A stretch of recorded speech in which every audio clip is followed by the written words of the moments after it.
Rahayu, Rahayu, Rahayu. Apa kabar semuanya? Semoga kalian semua dalam keadaan sehat dan bahagia ya. Kali ini kita akan mengkaji tentang Pandhawa kembar.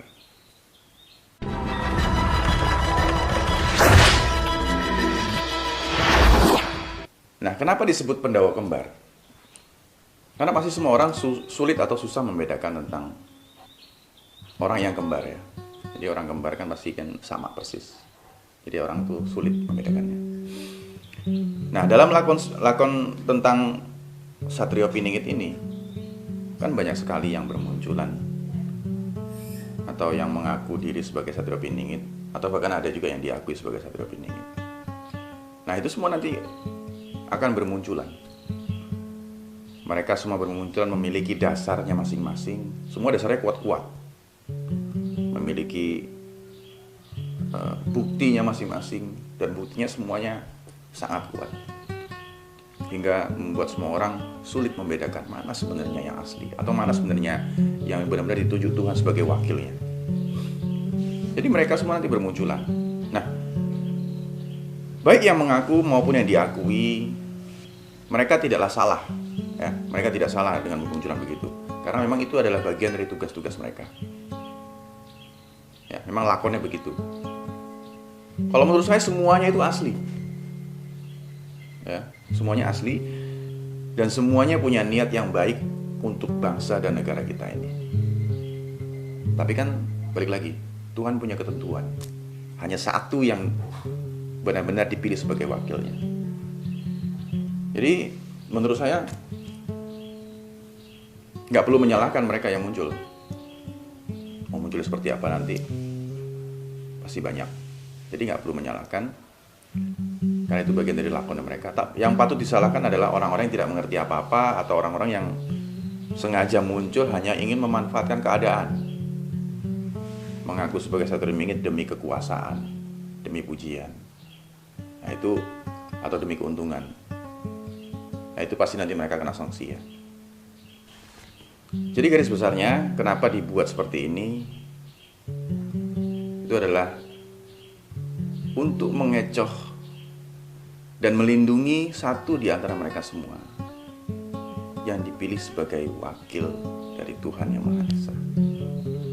Ini adalah rencana dan rancangan hebat yang dibuat oleh leluhur malaikat atas perintah dari Tuhan Yang Maha Esa. Jadi mereka ini memang sebagai orang-orang yang terpilih. Mereka juga sebagai Satrio Piningit kembaran, atau itulah yang disebut Pandhawa kembar. Sejatinya sama, namun berbeda. Jadi mereka sama-sama memiliki tanda. Mereka sama-sama memiliki gelar ya. Dan ada juga yang memiliki tanda secara tertulis ada juga yang memiliki tanda secara tertulis dengan nyata. Ada juga yang memiliki tanda tertulis secara gaib, dan bahkan ada juga yang memiliki tanda dari keduanya. Makanya kenapa semakin sulit menemukan beliau.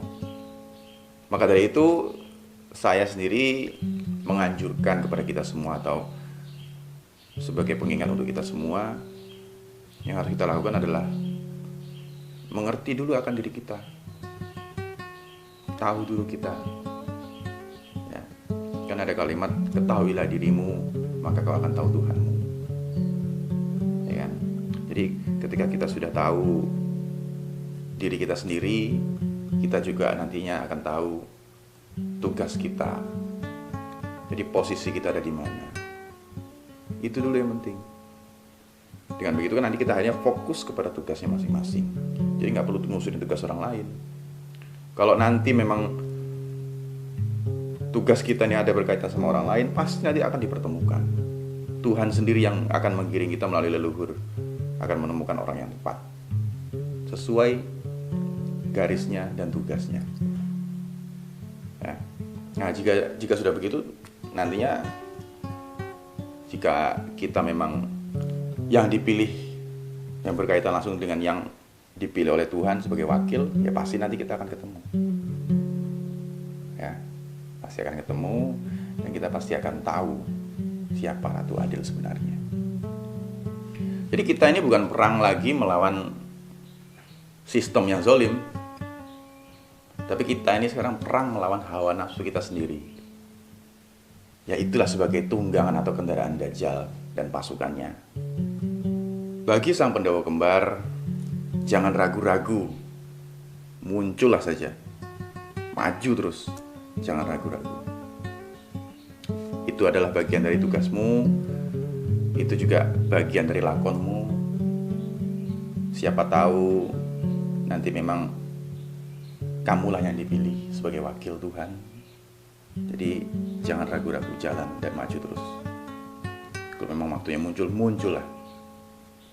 Dan juga jika nanti ternyata bukan dirimu yang terpilih, ya jangan berkecil hati. Dan jika ternyata nanti yang bisa membuka seluruh aset Nusantara ini ternyata orang yang tidak pernah disangka-sangka, jangan berkecil hati. Karena ini bagian dari tugas. Sejatinya memang tugas kalian juga cukup berat, ya sangat-sangat luar biasa beratnya menurut saya.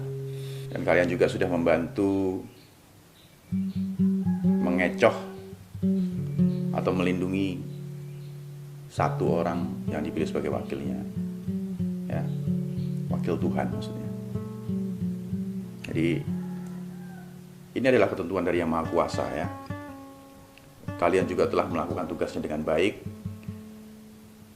Dan pasti karena keikhlasan dan niat yang baik atau niat yang tulus demi bangsa dan negara ini atau demi umat manusia.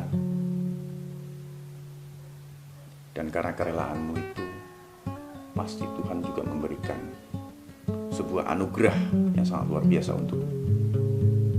Dan yang tidak dilakonkan oleh Tuhan, tapi malah ikut-ikutan mencari kesempatan untuk keuntungan. Saya ingatkan kalian pasti kena sanksi dari Yang Maha Kuasa. Rahayu, rahayu, rahayu.